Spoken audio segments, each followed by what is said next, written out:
الحمد لله رب العالمين والصلاة والسلام على رسوله الكريم أما بعد.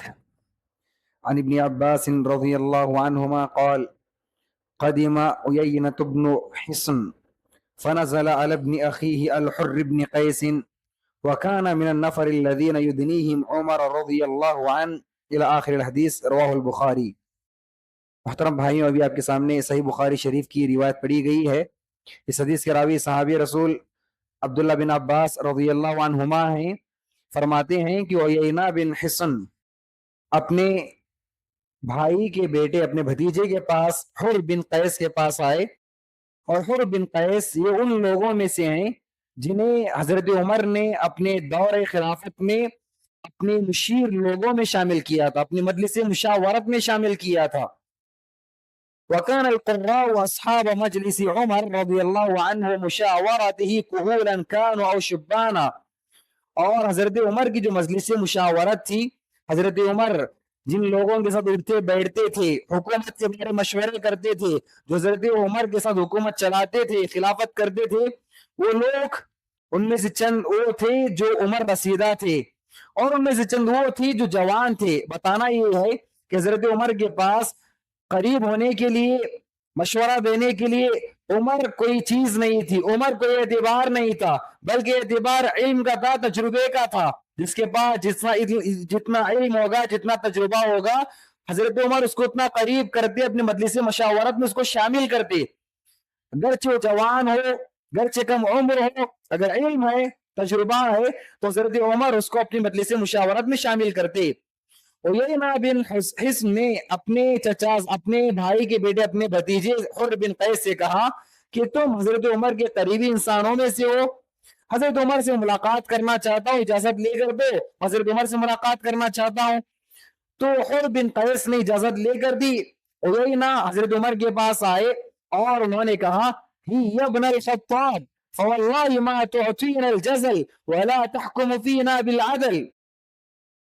عیینہ نے حضرت عمر کے پاس آنے کے بعد کہا: وہ انسان اس طرح، یعنی ایک حقیر کلمہ دھمکاتے ہوئے بلند آواز سے حضرت عمر جو خلیفہ ان سے کہتے ہیں: وہ عمر، تم ہمیں بہت زیادہ مال نہیں دیتے ہو، ہمارے ساتھ انصاف کا معاملہ نہیں کرتے ہو. دیکھیے حضرت عمر خلیفہ ہیں، اور کیسے خلیفہ، ایسے عادل خلیفہ، انصاف پسند خلیفہ کہ رہتی دنیا تک ان کی انصاف کی مثال دی جائے گی. اور ایسے خلیفہ نہ صرف مسلمانوں نے ان کی تعریف کی، بلکہ غیر مسلموں نے بھی ان کی تعریف کی. ایسے انصاف پسند خلیفہ، لیکن عیینہ ان کے پاس آتے تو کہتے ہیں کہ تم ہمارے ساتھ انصاف کا معاملہ نہیں کرتے، ہمیں جتنا مال دینا اتنا مال تم نہیں دیتے، بلکہ اپنے لیے رکھ لیتے ہو. جب حضرت عمر نے سنا، حضرت عمر پہلے سے ہی جلالی شخصیت تھے، غصے والے تھے، حضرت عمر کو غصہ آنے لگا، حضرت عمر غصہ ہونے لگے، قریب تک اس کو سزا دے دیتے، قریب تک اس کو کوڑے سے مار دیتے. لیکن فوراً حر بن قیس فوراً آگے آ جاتے اور کہتے ہیں: یا امیر المؤمنین، مومنوں کے امیر، خلیفہ، ان اللہ تعالی قال لنبیہ صلی اللہ علیہ وسلم، اللہ رب العالمین نے اپنے پیغمبر سے کہا ہے: خذ العفو وامر بالمعروف واعرض عن الجاہلین، کہ جب کبھی ایسے کوئی معاملات آ جائے تو اللہ رب العالمین نے اپنے پیغمبر سے کہا ہے کہ معافی سے کام لو، معاف کر دو ایسے لوگوں کو، اور جو نیکی ہے وہ نیکی بتا دو، اور جو ایسے جاہل قسم کے لوگ ہیں ان جاہلوں سے نظر انداز کر دو، ان جاہلوں کو چھوڑ دو. جاہل ہیں، جہالت بکتے رہیں گے، لہٰذا ان کی جہالت کے پیچھے پڑ کر اپنا وقت ضائع نہ کرو، انہیں چھوڑ دو، انہیں نظر انداز کر دو. اللہ رب العالمین نے اپنے پیغمبر کو حکم دیا ہے، تو اے عمر یہ تمہارے لیے اور بڑھ کر ہے، اس حکم کو تم مان لو. تو جیسے حضرت عمر نے سنا وَخُذِ الْعَفْوَ وَأْمُرْ بِالْمَعْرُوفِ وَأَعْرِضْ عَنِ الْجَاهِلِينَ، فوراً حضرت عمر کا غصہ ٹھنڈا ہو گیا، حضرت عمر کا غصہ ٹھنڈا ہو گیا، اور حضرت عمر جو ابھی غصے کی وجہ سے اس کو سزا دینے والے تھے، فوراً اس کو معاف کر دیتے ہیں. اور حضرت عمر بار بار اس آیت کو تلاوت کرتے ہیں: خذ العفو وامر بالمعروف واعرض عن الجاہلین.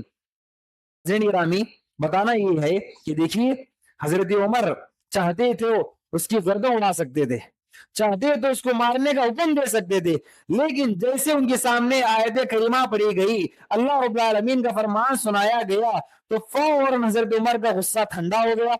اللہ رب العالمین کی حضرت عمر نے سامنے والے کو معاف کر دیا، قدرت ہونے کے باوجود، طاقت ہونے کے باوجود۔ تو ایسے لوگ ہیں جن کے بارے میں پیارے نبی نے فرمایا کہ کل روز قیامت ایسے لوگوں کو اللہ رب العالمین تمام انسانوں کے سامنے بلائے گا اور کہے گا کہ اس دنیا میں تم نے میرے لیے طاقت ہونے کے باوجود، قدرت ہونے کے باوجود غصے کو چھوڑ دیا اور سامنے والے کو معاف کر دیا۔ آج میں اعلان کرتا ہوں کہ جو ہو تمہیں پسند آئے وہ ہو تم لے لو، تمہارے لیے۔ تو ایسے لوگ ہیں جن کے لیے ایسی فضیلتیں بیان کی گئی ہیں۔ تو حضرین گرامی، ہمارے سامنے صحابہ کرام کا نمونہ ہے، صحابہ کرام کی مثال ہے، ہمیں بھی ان مثالوں کو اپنانا چاہیے۔ ہمارے پاس عہدہ ہوگا، مرتبہ ہوگا، منصب ہوگا، ہم کسی عہدے پر فائز ہوں گے، ہم چاہے تو چھوٹی چھوٹی بات پر لوگوں کی گرفت کر سکتے ہیں، لوگوں کو سزائیں سنا سکتے ہیں، لوگوں کو نوکریوں سے نکال سکتے ہیں، لیکن ہمیں اپنے غصے پر کنٹرول رکھنا ہے۔ لوگ ایسے جاہل قسم کے لوگ ملیں گے، ان لوگوں کو نظر انداز کر کے صبر سے کام لینا ہے، پھر اللہ رب العالمین کے پاس ہمارے لیے ثواب ریڈی ہے۔ اللہ رب العالمین سے دعا ہے کہ اللہ رب العالمین ہم تمام کو صحابہ کرام کی مثال بنانے اور غصے پر کنٹرول کرنے توفیق عطا فرمائے، آمین۔ السلام علیکم ورحمۃ اللہ وبرکاتہ۔